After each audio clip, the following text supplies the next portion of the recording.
안녕하세요. 저는 아들과 함께 지내고 있는 70대 여성입니다. 임금님 귀는 당나귀 귀라는 전래 동화를 어린 아들에게 읽어줬던 기억이 있었는데 현실에 그 대나무 숲과 같은 곳이 여기 있었네요. 저처럼 TV 방송과는 관련이 없는 사람이 이렇게 쉽게 제 사연을 말해볼 수도 있고 참 세상 좋아졌다고 느껴져요. 살다 보니 가장 가까운 가족과 친구에게도 편히 말할 수 없는 일이 생기는 것 같은데 그런 사람들에게 이곳은 답답한 가슴을 활짝 열고 목 놓아 말해볼 수 있는 곳인 것 같습니다. 저 같은 사람에게 정말 필요하던 곳이죠. 너무 충격적인 일이라 사람들에게 함부로 말하지 못하던 일이 저에게 있는데 오늘 이 대나무 숲과 같은 곳에서 답답한 제 마음을 좀 풀고 가도록 하겠습니다. 당시 시대로 따지면 조금 늦은 나이 사랑하는 남편을 만나 가정을 꾸리게 됐던 저는 결혼과 동시에 임신을 하게 됐고 당시 뱃속에 제 아들을 품고 있던 저는 남편과 곧 태어날 아이와 함께할 행복한 미래를 꿈꾸고 있었어요. 하지만 아이가 태어나기도 전에 벌어진 남편의 사고로 인해 그런 저의 꿈은 사라지고 말았습니다. 한창 태교를 하며 출산을 준비해야 할 시기에 부른 배를 붙잡고 남편의 장례를 치르며 무척이나 힘들어야 했습니다. 결국 저는 젊은 과부가 돼 다시 친정으로 들어가게 됐고 남편 없이 아이를 낳으며 유복자인 제 아들을 홀로 키워내야 했죠. 그 당시 저도 결혼하고 바로 혼자가 돼 앞날이 막막하고 두려웠지만 저는 아들과 행복한 미래를 포기할 수 없었습니다.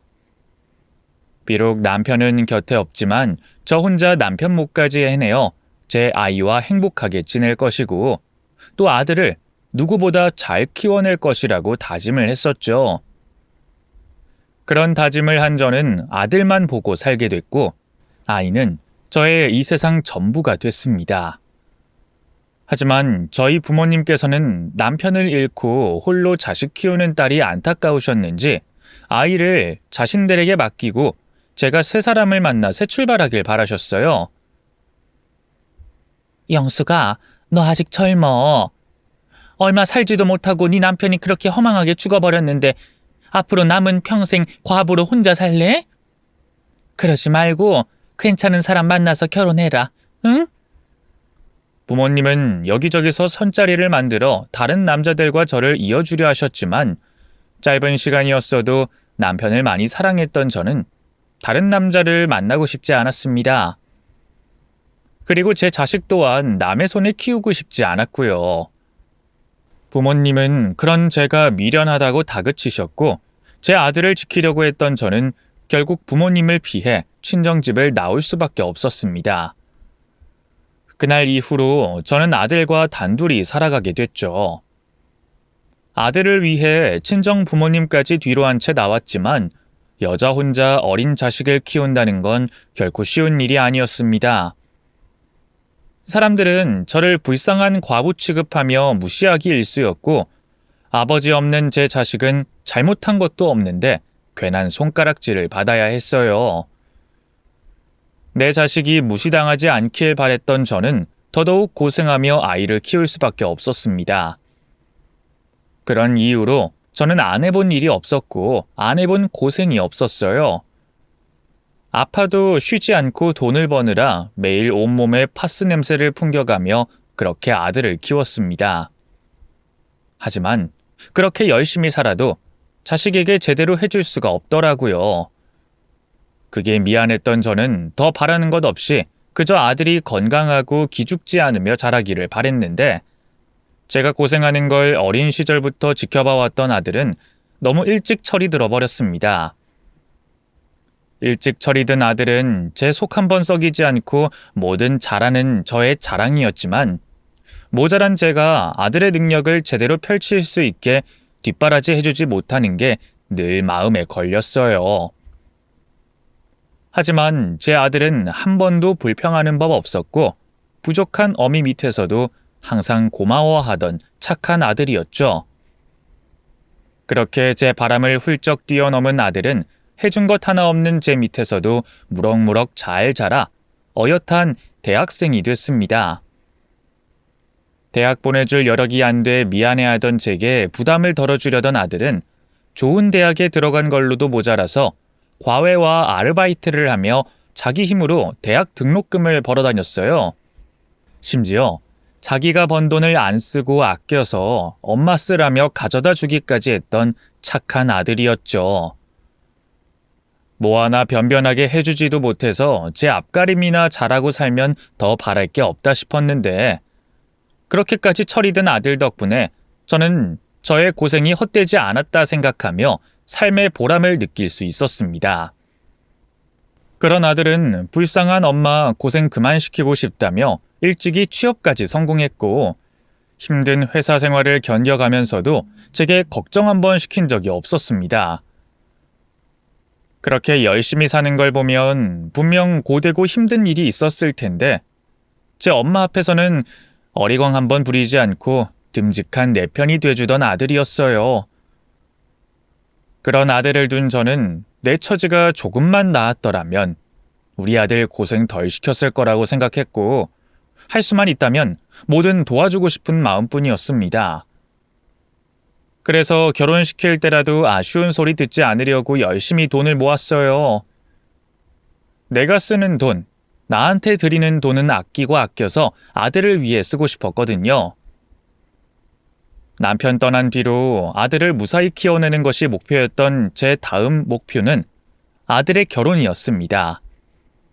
저는 아들이 좋은 사람 만나 행복해지길 바랬어요. 아이가 저와 단둘이 살며 외로웠을 것을 알기에 얼른 결혼해서 제 가정 꾸려 행복하게 살길 바랬습니다. 다행히도 만나는 여자친구가 있는 것 같아서 내심 아들의 결혼을 기대하고 있었죠. 그러던 차에 아들이 결혼하고 싶은 사람이 있다며 제게 아가씨를 소개하겠다고 말하더라고요. 엄마, 저 소개시키고 싶은 사람 있어요. 여자친구 말이니? 너 만난다는 그 아가씨? 이제 소개시켜 주려는 거야?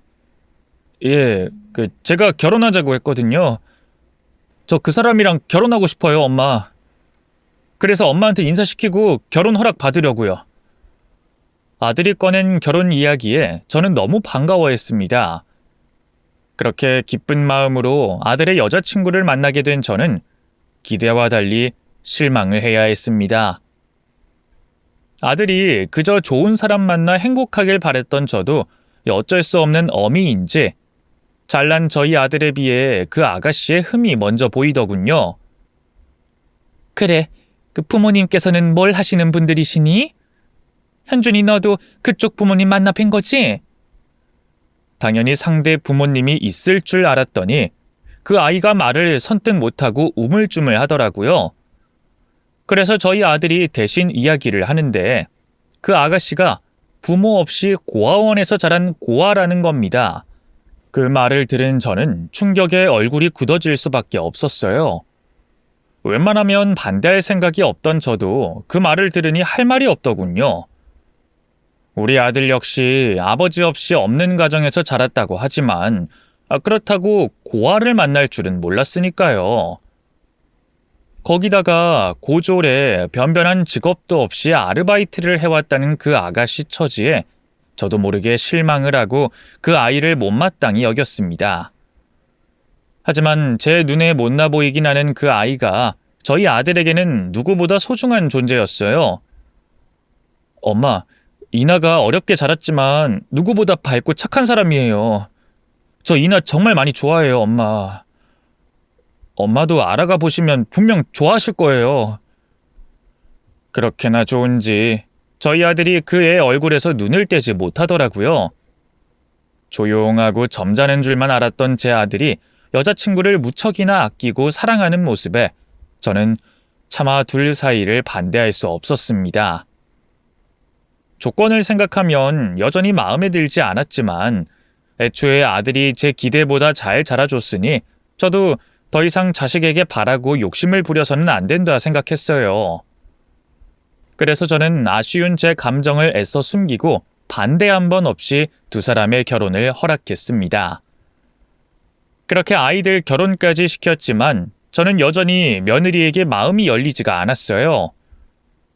그러면 안 된다 생각하는데도 불구하고 제가 속이 좁은지 어쩔 수 없이 며느리를 볼 때마다 자꾸 비교를 하게 되고 아쉬운 소리가 입 밖으로 나오려고 했죠.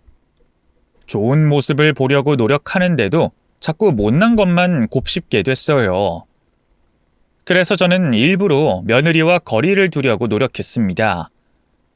내 마음에는 안 들어도 자기들끼리는 잘 살고 있으니 내가 안 보고 살면 저도 괜히 며느리에게 아쉬운 소리 할 것 없을 테니까요. 하지만 그런 저와 달리 며느리는 제게 늘 잘하려고 했습니다. 그런 거 필요 없으니 너희들끼리 알아서 살라고 하는데도 꼭 좋은 게 생기면 저한테 들고 오고 자꾸 제 안부를 챙기더라고요. 저희 아들도 못 챙기는 부분까지 말이죠. 꼭 친딸처럼 말이에요. 어머니, 저 왔어요. 오라고 하지도 않았는데 왜 또 왔어? 누누이 말하지만 자주 찾아올 것 없다. 안부 전화하고 그럴 필요도 없고 니들 좋아서 결혼한 거니까 둘이 행복하면 그만 아니니. 그러니까 세아가 너도 내 걱정하지 말고 현준이나 잘 챙기렴. 어머님, 서운한 말씀 마세요. 하나뿐인 자식이 부모를 챙기는 게 당연하죠. 제가 아직 모자라서 어머님께서 바라시는 대로 하진 못하지만 그래도 제가 열심히 할게요. 언젠간 어머님께서 마음에 들어 하실 때까지 열심히 노력할게요. 그러니까 어머님께서도 저 곁에 두고 많이 가르쳐 주세요. 못하면 혼도 내주시고요. 네? 아니, 내가 너를 왜 혼내니? 너는 참 됐다는데 왜 잔소리를 못 들어서 한다리야? 제가 어머님을 많이 좋아해서 그래요. 저는 가족 없이 외롭게 자라서 그런지 늘 어머니가 계셨으면 좋겠다 싶었거든요. 그래서 저는 어머님과 더 가까워지고 싶어요. 앞으로 제가 딸처럼 잘할게요, 어머니. 제가 더 노력할게요. 제가 아무리 싫은 티를 안 내려고 했어도 걔가 설마 몰랐을까요? 며느리 역시 살갑지 못하고 대면대면하게 대하는 저를 보며 제가 자기와 거리를 두려는 걸 알았을 텐데도 그 애는 기죽지 않고 자꾸 저에게 살갑게 구는 겁니다. 구박을 해도 그저 좋다고 하고 항상 어머니라고 따르며 언제나 웃는 낯으로 늘 한결같이 절 챙겨주던 아이였죠. 처음엔 아들에 비해 모자란 며느리를 못마땅해 하던 저도 점점 그 아이의 진심을 알게 되면서부터는 며느리의 정성에 감동할 수밖에 없었습니다. 결국 며느리를 알아가면서 그 아이에게 가졌던 저의 편견과 생각을 완전히 바꾸게 됐죠. 이후 이나의 됨됨이를 제대로 알게 된 저 역시 며느리를 아낄 수밖에 없었습니다. 누군들 그 아이를 안다면 그렇게 할 수밖에 없었을 거예요. 그렇게 아들과 며느리는 저를 극진히 챙겼고 저 역시 두 아이를 제 자식으로 사랑하며 완전한 한 가족이 돼 행복한 시간들을 보내게 됐습니다. 그런데 이번에도 역시 저의 행복은 순식간에 산산조각 나고 말았습니다. 내 가족으로, 내 딸로서 사랑하던 며느리가 세상을 떠나게 됐거든요. 교통사고였습니다. 하지만 이나가 교통사고를 당했다는 말을 들었을 때만 해도 세상을 떠났을 거라고는 생각하지 못했어요. 제 머릿속에서는 이나가 없는 우리 가족의 모습은 없었으니까요. 그런데 병원에 들어선 순간 무엇인가 크게 잘못됐다는 걸 알아차릴 수 있었습니다. 바닥에 무릎을 꿇고 하염없이 눈물을 흘리고 있는 아들을 보게 되면서 말이죠. 남편을 잃었을 땐 제가 책임을 져야 하는 아들이 있어서 그랬는지 모르겠지만 그때 남편을 잃었던 슬픔보단 며느리를 잃은 슬픔이 더 크게 느껴졌습니다. 가슴이 갈기갈기 찢어지고 머리를 쥐어뜯고 싶을 만큼 미칠 것 같았죠. 제 심정이 그랬는데 아들은 오죽했을까요? 항상 힘든 일이 있어도 다른 사람들에게 내색하지 않던 아들이었는데 그땐 처음으로 무너지는 모습을 보였죠. 그만큼 이나는 아들 현준이에게 또 저에게 특별하고 소중한 아이였어요. 그래서 우리 두 사람 모두 이나를 잃은 슬픔에서 헤어나오는 일이 무척이나 힘든 일이 됐습니다. 그래도 전 현준이 엄마였기 때문에 무너지는 아들 뒤에 버팀목이 돼주려고 힘든 상황을 꾸역꾸역 버티며 슬픔을 삼키고 있었죠. 아들에겐 부정하고 싶을 만큼 힘든 현실이라는 걸 알았기 때문에 조금 더 오래 저에게 기대고 있길 바랬습니다. 하지만 아들은 제게 기대고 있는 것조차 자식으로서 해서는 안 되는 일이라고 생각했는지 생각보다 빠르게 혼자 일어서려고 했지만 전 이 세상 현준이를 누구보다 잘 알고 있는 엄마였기 때문에 알 수가 있었습니다. 현준이가 아직 완전히 회복하지 못했다는 걸요. 이후 3년이라는 시간이 흘렀지만 여전히 현준이는 이나를 잃은 슬픔에서 헤어나오지 못하고 있었어요. 다른 사람들이 보기에는 이제 완전히 괜찮아진 것 같아 보이겠지만 말이죠. 그런 아들을 보면서도 저는 아무것도 해줄 수가 없었어요. 제가 건네는 위로가 현준이에게 도움이 되지 않을 거라는 걸 알고 있었으니까요. 그래서 아들의 갈 길 잃은 방황이 너무 크게 벗어나지만 않게 옆에서 걱정스러운 마음으로 지켜보고 있었습니다. 물론 그 모습을 말없이 보고 있는 제 가슴에서는 피눈물이 흐르고 있었지만요. 시간이 좀 더 걸리겠지만 아들이 분명 스스로 마음을 정리하고 돌아올 거라는 걸 알고 있었기에 그때를 손꼽아 기다릴 뿐이었죠. 아들보다는 빨리 이나를 가슴에 묻고 원래의 생활에 돌아왔던 저는 동네 마트에서 아르바이트를 하고 있었습니다. 그리고 그곳에서 한 여성을 만나게 됐죠. 저와 같이 마트에서 일을 하던 여성인데 이상한 점이 한두 가지가 아니었어요. 우선 마트에서 일하기에는 나이가 너무 젊었습니다. 또 말이 없어도 너무 없었죠. 마트에서 일한 지 반년이 지났는데도 불구하고 친하게 지내는 직원이 한 명도 없었고 대화를 하는 모습을 본 사람들도 없을 정도였어요. 말을 걸어보려고 다가간 직원도 있었지만 긴 말을 하지 않고 가벼운 목례와 짧은 대답을 해와 먼저 말을 건넨 직원들을 민망하게 만들었습니다.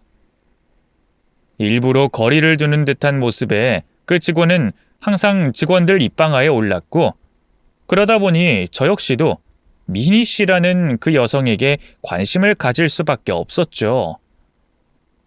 하지만 당시 저는 아들 현준이 걱정으로 제 코가 석자였기 때문에 미니 씨에 대한 관심은 아주 잠깐이었고 제 머릿속은 온통 아들 생각밖에 없었습니다. 또 제가 가만히 있어도 주변 직원들이 제 상태를 물어오고 아들은 괜찮은지 계속해서 확인을 했기 때문에 아들 생각에 빠져있지 않을래야 않을 수가 없었죠. 영숙 씨, 어떻게 아들은 이제 좀 괜찮여? 저번에 저기 앞 사거리에 지나가면서 우연히 영숙 씨 아들 봤는데 그 표정이 그렇게 나쁘진 않더라고. 그래서 인사할까 하다가 혹시 몰라서 그냥 모른 척하고 지나갔는데. 괜찮을 리가 있겠어요. 그냥 괜찮은 척을 하고 있는 거지. 마음의 준비를 한 것도 아니고 갑작스레 자기 아내를 사고로 잃게 됐는데 시간이 좀 더 필요하겠죠. 미안. 내가 눈치 없이 괜히 말을 꺼냈네. 난 이제 좀 나아진 건가 싶어서. 괜찮아요. 관심 없으면 이런 말이라도 해주나요?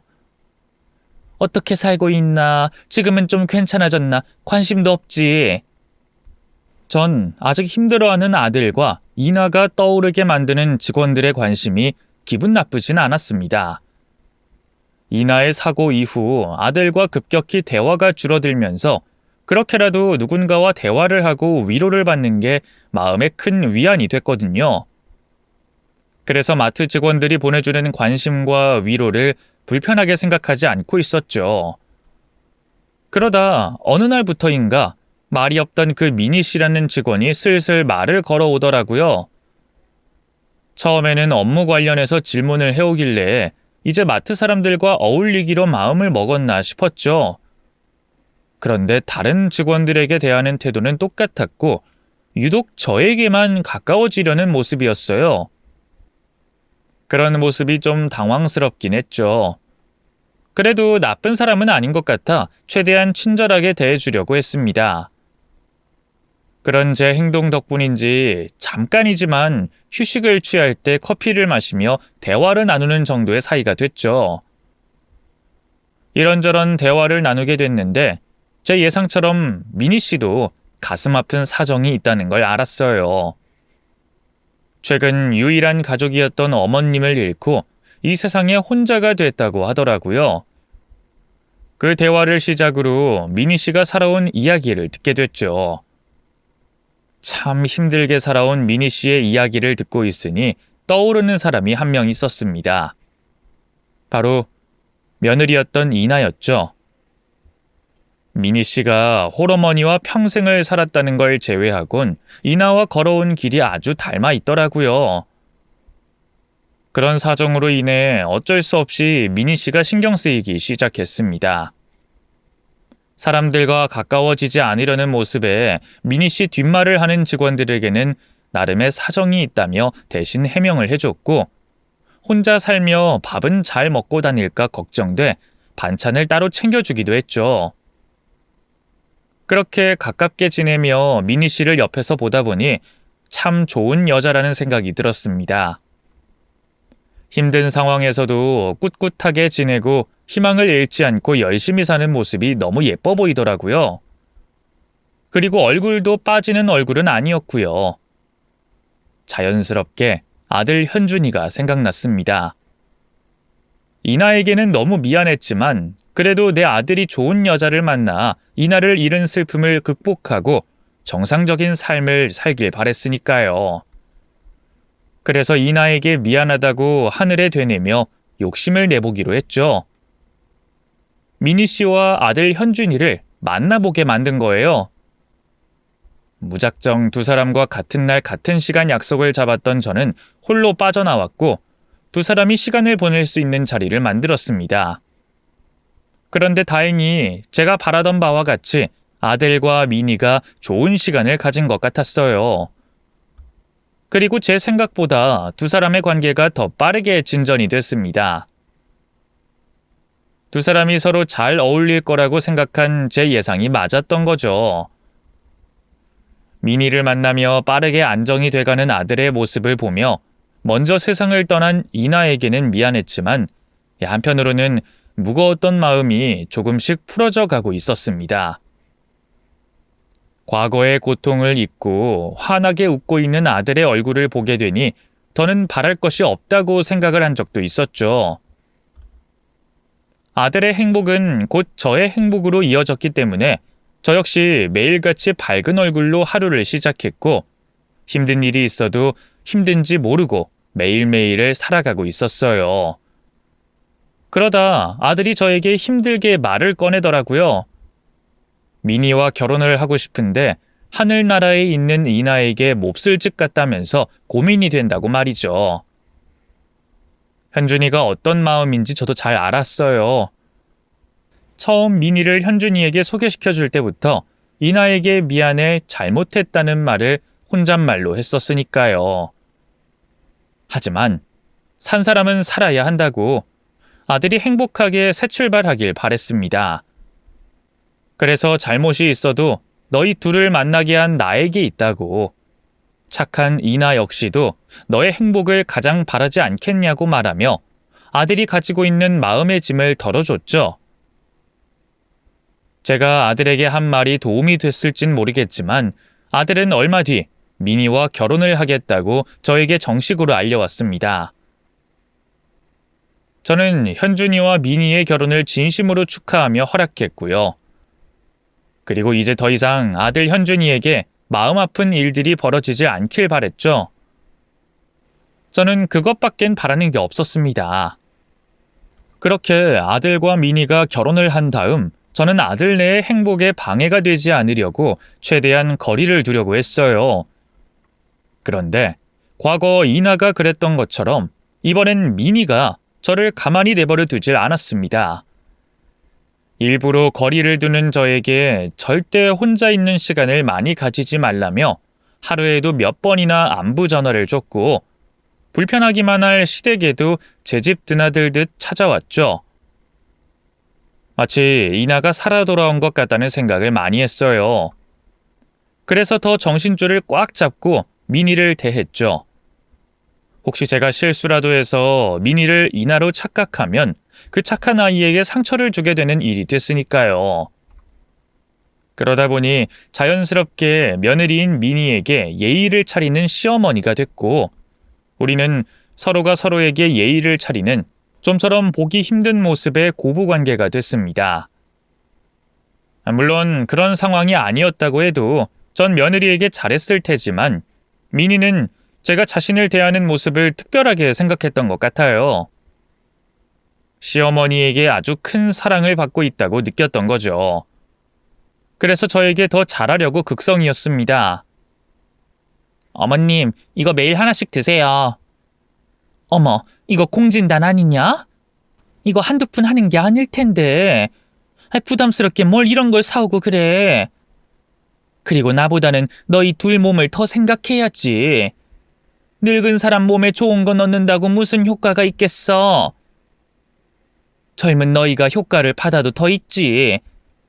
난 괜찮으니까 네가 먹거나 현준이 챙겨줘라.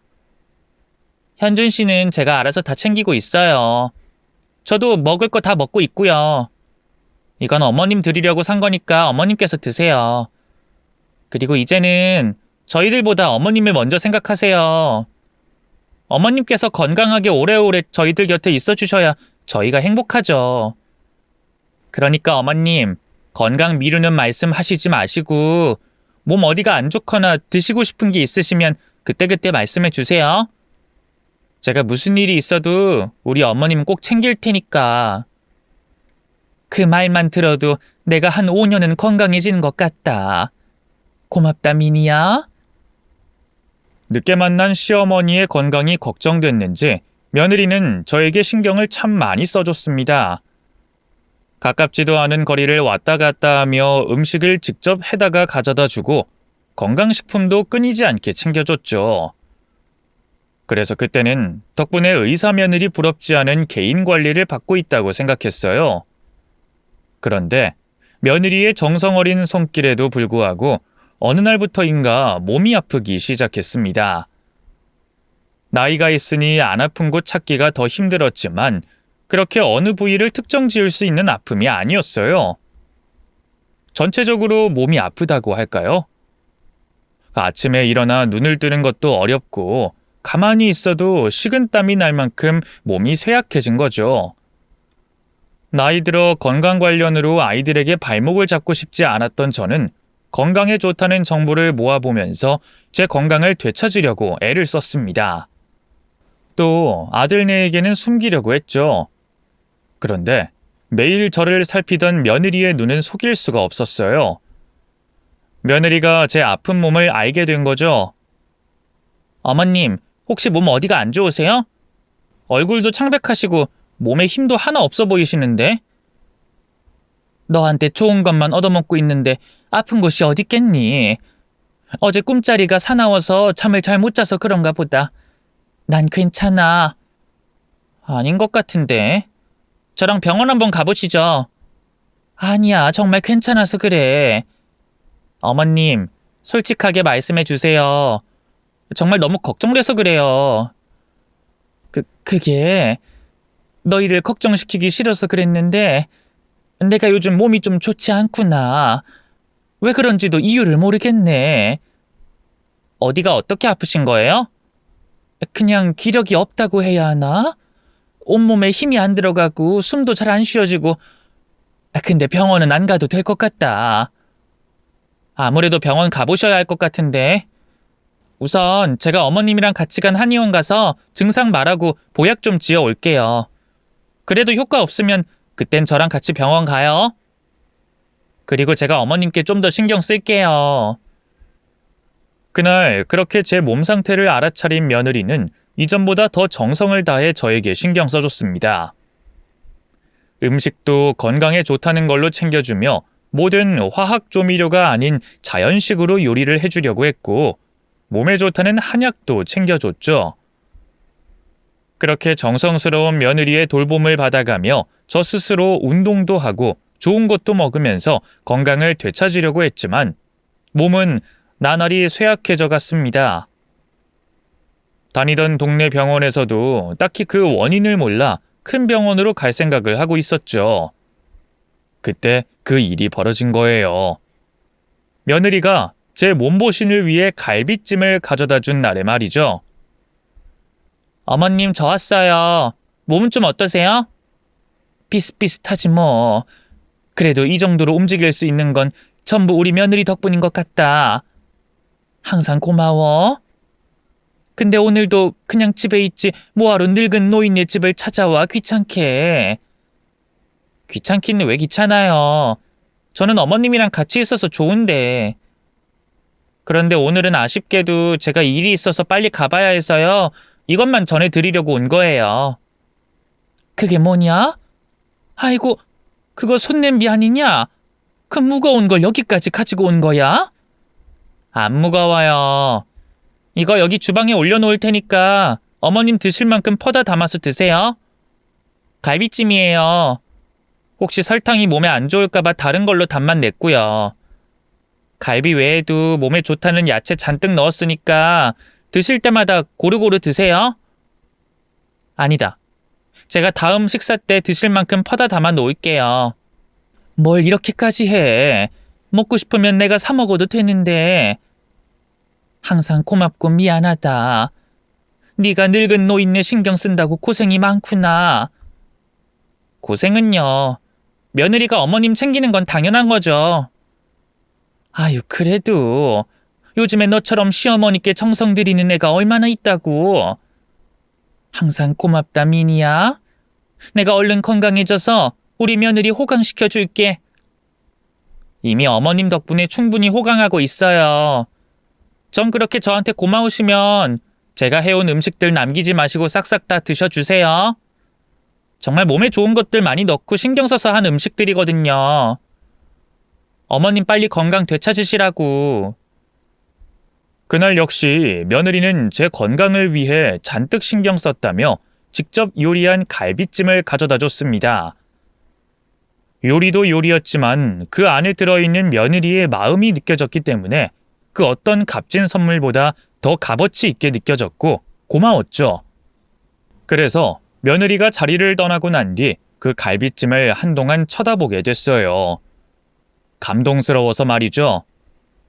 이걸 아까워서 어떻게 먹으나 싶었는데 또 며느리가 제 건강을 위해 한 음식이라며 남김없이 싹싹 다 먹으라고 신신당부했으니 뭐 아까워도 입에 넣어야 했습니다.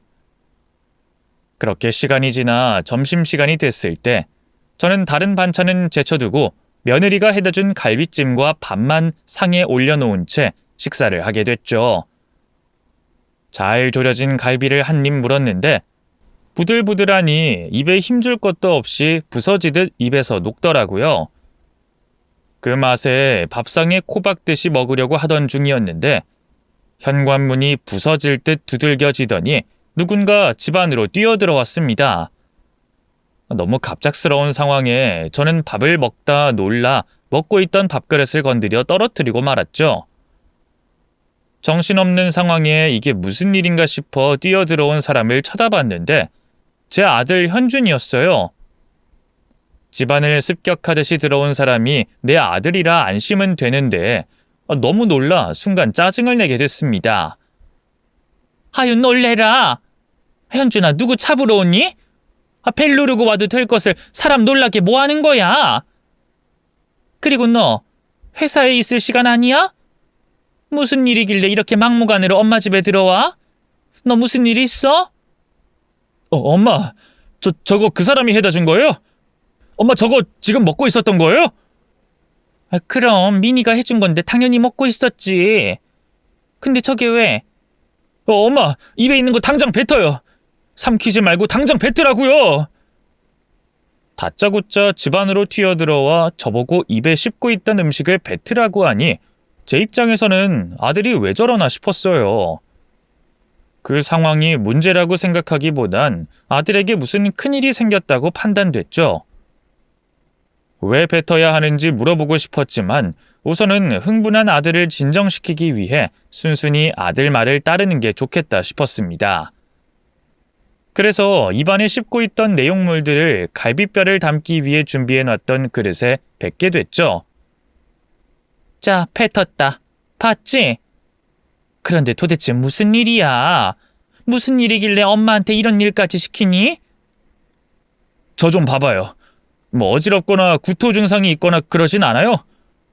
뭐든 간에 몸이 불편하다는 느낌 있어요? 뭐 알레르기라도. 아니, 괜찮아. 엄마 최근에 몸 아픈 것 빼고는 오늘 아침이랑 별 다른 게 없어. 근데 무슨 일인데? 엄마도 뭘 알아야 대답도 정확히 하지. 그게 우선 혹시 모르니까 여기서 이러지 말고 나랑 병원에 좀 같이 가요. 그리고 저게 그 사람이 해온 음식 전부죠? 다른 건 없죠? 그럼 엄마 신발 신고 있으세요. 저것들 좀 챙겨서 갈 테니. 알 수 없는 말을 하던 아들은 대뜸 저에게 병원으로 갈 채비를 하라고 했습니다. 그러곤 며느리가 한 갈비찜과 제가 먹던 식기를 챙기기 시작했어요. 저에게 무슨 말인지는 하나도 알려주지 않고 점점 이상한 행동을 하는 아들이 걱정됐습니다. 병원을 가봐야 하는 건 제가 아니라 저희 아들 같았죠. 이해가 되는 건 하나도 없지만 그렇다고 아무런 말도 하지 않는 아들과 입씨름을 하고 있을 수만은 없었으니 아들의 말을 따라 병원으로 가기로 했습니다. 이동을 하는 중에는 아들에게 무슨 이야기라도 들을 수 있을 것 같았으니까요. 하지만 아들의 차량에 오른 뒤에도 당시 상황과 관련된 이야기를 들을 수가 없었습니다. 아들은 제가 하는 말에 모든 것이 확실해지면 말해주겠다는 말만 하곤 다른 말은 하지 않았죠. 그리고 병원을 가는 내내 초조해하는 모습을 보였어요. 자기 손톱을 뜯으면서 말이죠. 결국 아들의 입에서 어떠한 말도 듣지 못한 채 병원을 도착하게 됐습니다. 저를 어디로 데려갈진 몰랐지만 당연히 접수부터 하러 갈 줄 알았는데 아들은 제 손을 잡고 응급실 쪽으로 향하더라고요.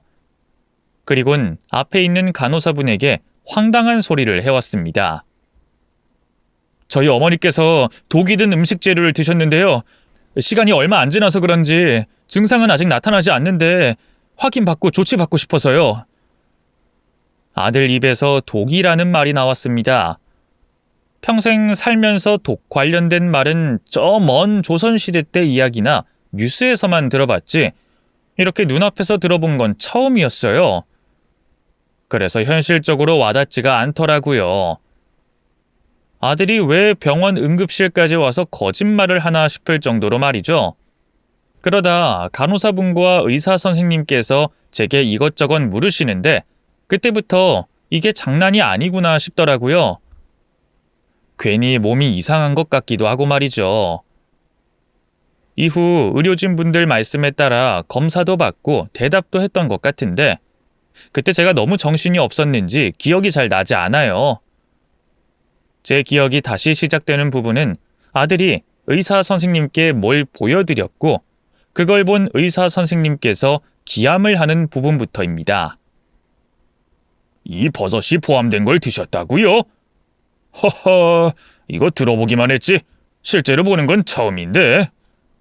그럼 정말 천운이 따른 겁니다. 보호자님께서 딱 식사 시작하셨을 때 들어가셔서 말리셨던 것 같아요. 그래도 혹시 모르니까 조금 더 환자분 반응 지켜보고 이상 반응이 확실히 없으시면 퇴원하시는 걸로 하겠습니다. 의사 선생님의 말씀을 듣고서야 아들이 왜 그렇게 난리였는지 알 수 있었습니다. 며느리가 가져다준 갈비찜에 독버섯이 있었던 거죠. 운이 좋아서 아무런 이상이 없었지 정말 잘못했다가는 병원을 오던 중에 큰일을 치를 수도 있었습니다. 영문도 모른 채 아들 말에 따라 병원으로 온 게 정말 다행이었던 거죠. 아들이 집을 조금만 늦게 찾아왔거나 제가 병원을 가지 않겠다고 고집을 피웠으면 독버섯이 든 갈비찜을 먹고 목숨을 잃었을 테니까요. 몸에 아무런 이상이 없는 걸 정말 감사해하고 있었는데 그때 뭔가 이상하다는 걸 깨달았습니다. 며느리가 준 음식에 독버섯이 들어있다는 것도 이상했지만 그것보다 아들이 그 사실을 어떻게 알고 집으로 찾아왔는지 이상하고 놀라웠죠. 며느리가 갈비찜을 가져다 준 건 서로 연락을 하다 알게 됐다고 해도 그 안에 독버섯이 있다는 걸 어떻게 알겠어요. 며느리도 그 안에 독버섯이 들었다고 몰라서 준 갈비찜인데 아들에게 당장 물어봐야 했습니다. 그 갈비찜 안에 독버섯이 들어있는 걸 어떻게 알게 됐냐고 말이죠. 현준아, 그런데 너 그 냄비 안에 독버섯이 있다는 건 어떻게 알았니? 나도 냄비 안을 보긴 봤지만 그냥 버섯이라고 생각했는데 미니가 해준 음식을 네가 어떻게 알고 날 구하러 찾아온 거야? 그게 실은 김민희 그 여자가 독버섯이라는 걸 알고 엄마한테 가져다 준 거예요. 그러니까 그 여자가 엄마 죽이려고 이런 짓 한 거라고요. 무슨 말이니? 미니가 날 왜 죽여? 너 지금 독버섯 때문에 뭘 착각하는 모양인데 가끔 이런 일이 있어. 특히 시장에서 음식 재료 사다 보면 가끔 이상한 것도 딸려온다니까? 내가 봤을 땐 미니가 내 몸 생각해서 몸에 좋다고 하는 버섯 사려다 뭐가 잘못 섞여 들어간 것 같아. 걔가 나를 왜 죽이려고 하겠어? 나를 얼마나 끔찍하게 생각해주는 아인데. 엄마, 제가 말씀드렸잖아요. 다 확실해지면 말씀드리겠다고. 지금 제가 하는 말 엄마 큰일 날 뻔했다고 화가 나서 하는 말 아니에요. 저도 심증과 물증이 확실해서 하는 말이지. 그 여자 엄마뿐만 아니라 저까지 죽이려고 하는 것 같아요. 왜 그러는지, 뭐 때문에 그러는지는 경찰 조사해보면 알겠죠. 방금 전에 경찰한테 신고했어요. 우선 오늘 있었던 일로 신고했으니 엄마는 오늘 있었던 일부터 시작해서 이제까지 그 여자가 엄마한테 한 행동들 말씀하시면 될 거예요. 저는 제가 가지고 있는 증거들 전부 다 줄 거고요. 며느리가 저를 죽이려고 했다는 확신에 차 있는 아들의 말을 듣게 되자 머리를 세게 한 대 맞은 것 같이 멍하더라고요. 도대체 왜 며느리가 저를 죽이려고 한다는 건지 제가 도저히 이해가 되지 않는다는 표정으로 있자 아들은 자신이 미니를 의심하게 된 일을 이야기해줬습니다. 언제부턴가 그 여자가 전과 좀 달라진 모습을 보이더라고요. 핸드폰 잡고 있는 시간도 길고 맨날 컴퓨터 앞에서 뭘 하고 있고, 그런데 이상하다고 느낀 점들 중 하나가 사용한 컴퓨터에 기록이 하나도 남아있지 않는 거예요. 가족끼리라도 사적으로 보여주고 싶지 않을 수도 있으니까 그러려니 했는데 휴대폰 하는 것도 첩보 영화 찍듯이 행동하니까 너무 수상하더라고요. 그래서 처음엔 이 여자가 바람을 피는 건가 싶었어요. 아무래도 확인해봐야 할 것 같아서 저도 연기하면서 그 여자가 하는 행동에 관심 없는 척했죠. 그러다 잠깐 그 여자 핸드폰을 볼 틈이 생겨서 확인을 했는데 바람 피는 흔적은 하나도 없고 죄다 이상한 내용들만 잔뜩 있는 거예요. 독초, 독버섯, 농약, 이상한 화학약품 등등 딱히 공통점도 없는 것들이요. 그때까지만 해도 이 사람이 드라마 보고 궁금한 걸 검색하는 건가 싶었어요. 솔직히 바람이 아니었다는 사실에 안심해서 크게 관심이 없기도 했고요. 그러고 한 달 좀 안 된 것 같은데 그 사람이 취미가 생겼다고 저에게 말을 하더라고요. 차가 몸에 좋다면서 이제부터 차를 취미로 가질 거라고. 요즘에 집에서 차나 커피를 전문적으로 먹는 사람들이 있으니까 아내도 그러나 보다 했어요. 그러다 휴일에 뭘 좀 찾으려고 뒤지다가 아내가 직접 말린 듯한 차 재료들을 보게 된 거예요. 그중에 제가 아내 휴대폰 사진첩에서 봤던 문제의 꽃을 보게 됐고요. 엄마, 그 투구꽃이라고 아세요? 보라색으로 예쁘게 생긴 꽃인데 그게 맹독이 있다고 하더라고요. 저도 아내가 찍어놓은 사진 내용에서 본 건데 어쨌든 그걸 본 순간 이전에 봤던 아내 휴대폰 내용들과 이어지는 거예요. 그래서 거기에 있는 걸 다 꺼내다가 확인했죠. 버섯, 꽃, 씨앗 등등 굉장히 많았는데 거기에 있는 게 전부 독이 든 것들이었어요. 이런 것도 식용으로 먹나 싶다가 나중에 그 여자한테 물어봐야겠다 했는데 그 여자가 그날 저한테 그 투구꾼 말린 차를 권하는 거예요. 이상하더라고요. 먹어서는 안 될 것 같고. 그래서 일부러 떨어뜨리는 척 그 순간을 모면했죠. 그때부터였어요. 그 여자를 의심하게 된 날이. 그리고 다음날 그 여자가 도대체 무슨 짓을 꾸미나 싶어서 집을 비웠을 때 집안에 웹캠을 군데군데 설치하게 됐고요. 그리고 회사 바쁘다는 핑계로 웬만하면 밖에서 사 먹었던 것 같아요. 혹시나 싶어서. 그런데 오늘 우연히 회사에서 휴대폰으로 웹캠에 보이는 집안을 보고 있었는데 그 여자가 섬뜩한 말을 하더라고요. 잔뜩 먹고 빨리 죽으라는 말을. 그 여자가 빨리 죽으라고 지목하는 사람이 저인가 싶었는데 만들던 요리를 냄비채 들고 어디를 가더라고요. 그때 아차 싶었죠. 엄마한테 가는구나 싶어서요. 그때부터 엄마한테 전화를 했는데 안 받으셔서 제가 회사에서 바로 뛰어온 거예요. 아들에게서 모든 이야기를 듣게 되자 저에게 생긴 일이 우연이 아니라는 걸 알게 됐습니다. 저 역시 며느리가 저의 목숨을 노리고 버섯을 넣었다는 말을 믿게 된 거죠.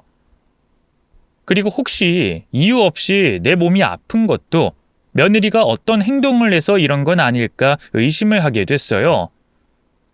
우연의 일치일 수도 있겠지만 당시 아들에게 들었던 내용으로만 생각하면 며느리를 의심하는 게 가장 합리적인 생각이었습니다. 그렇게 아들의 신고로 출동한 경찰들에게 오늘 있었던 일들을 설명하게 됐고 아들이 가져온 갈비찜을 증거로 제출하게 됐죠. 거기다 아들이 이제까지 모아오고 있던 증거들 역시도 아들이 경찰분들에게 제출했습니다. 하지만 그렇다고 문제가 바로 해결되진 않았어요. 신고를 한 것뿐이지 사건이 확실시된 건 아니었으니까요.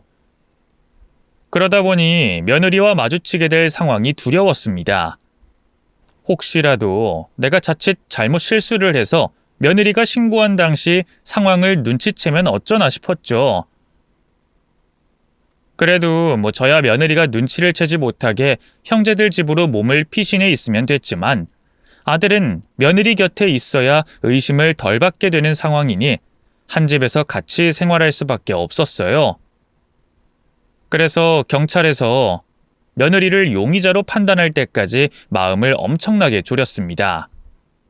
다행히 아들이 가지고 있던 웹캠 동영상과 함께 갈비찜에서 독버섯 성분이 확인되면서 며느리는 수사를 받게 됐고 그제서야 아들을 제가 생활하고 있던 언니네 집으로 데리고 올 수 있었죠. 이렇게 며느리가 수사를 받게 되고 끝이 날 것 같았던 이 일은 한 번 더 저와 아들에게 큰 충격을 주게 됩니다. 사람 목숨이 왔다 갔다 했던 일이었는데 여기서 뭐 더 놀랄 일이 있을까 싶으실 거예요. 저와 아들도 똑같았습니다. 더 이상 놀랄 일은 없을 줄 알았죠. 그런데 며느리가 수사를 받는 과정에서 형사분에게 그 이야기를 듣게 됐습니다. 며느리가 이런 일을 저질렀던 게 처음이 아닐 수도 있다는 말이었죠.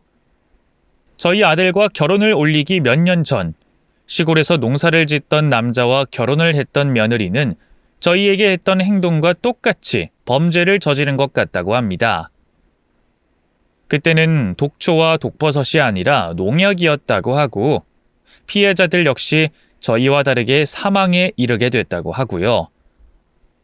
같이 살던 가족들 중 혼자 살아남아 당연히 용의자로 몰리게 됐지만 평소 가족들을 누구보다 아꼈다는 마을 사람들 증언들과 사건 당시 다른 곳에 있었다는 알리바이가 입증되면서 피해자들의 착각으로 생긴 음독 사망 사건으로 종결이 됐다고 해요. 며느리는 혐의가 없는 걸로 됐고요. 그런데 그 사망 사건으로 인해 가장 큰 이득을 본 사람이 며느리였다고 합니다. 가족들의 사망 보험금과 논밭을 상속받게 됐으니까요. 그때는 다른 증거들이 없어 혐의가 없는 걸로 종결났지만 형사분께서는 그 사건 역시 며느리가 저질렀다고 생각을 하신다고 했어요. 그러시면서 이렇게 저희들이 무사하고 며느리를 감옥에 넣을 증거가 생겨 정말 다행이고 고맙다며 인사를 하셨죠. 저희들 이외에 다른 피해자들이 있고 사망까지 했다는 이야기를 듣게 되니 간담이 서늘했습니다. 아들이 며느리의 행동을 의심하지 않았다면 우리 두 사람 역시도 그 가족들과 같은 일을 겪을 뻔했으니까요. 그렇게 그 충격적인 사실을 알고 난 뒤 제발 며느리가 감옥에서 나오지 못하는 무기징역을 받길 간절히 바랬습니다. 하지만 마지막 판결에서 겨우 3년형을 받게 됐어요. 아쉬운 법원의 판결이었지만 살인미수에 그친 점으로 인해 어쩔 수가 없었죠. 그 시간 동안만이라도 사회와 격리된 걸 다행이라 생각해야 됐습니다. 이후 저와 아들은 한 집에서 살며 놀란 마음을 추스르게 됐고 사건이 꽤나 지난 지금은 아무런 일도 없었던 것처럼 잘 살고 있습니다. 아들과는 이 이야기를 그날 이후 한 번도 꺼낸 적이 없어요. 좋은 일이 아니기도 하고 워낙 우리 두 사람 다 크게 놀랐던 일이라 말하기 꺼려져서 말이죠. 그렇다고 형제들이나 친구들에게 말할 수 있는 내용도 아니다 보니 항상 마음 한구석이 답답했습니다. 그런데 이번 기회로 조금은 마음이 시원해진 것 같네요. 찜찜한 마음이 완전히 가시진 않지만 말이죠. 그래도 이 정도로도 전 충분히 만족합니다. 그럼 저에게 좋은 기회를 주신 유튜브 채널 관련자들에게 감사하다는 인사드리겠고요.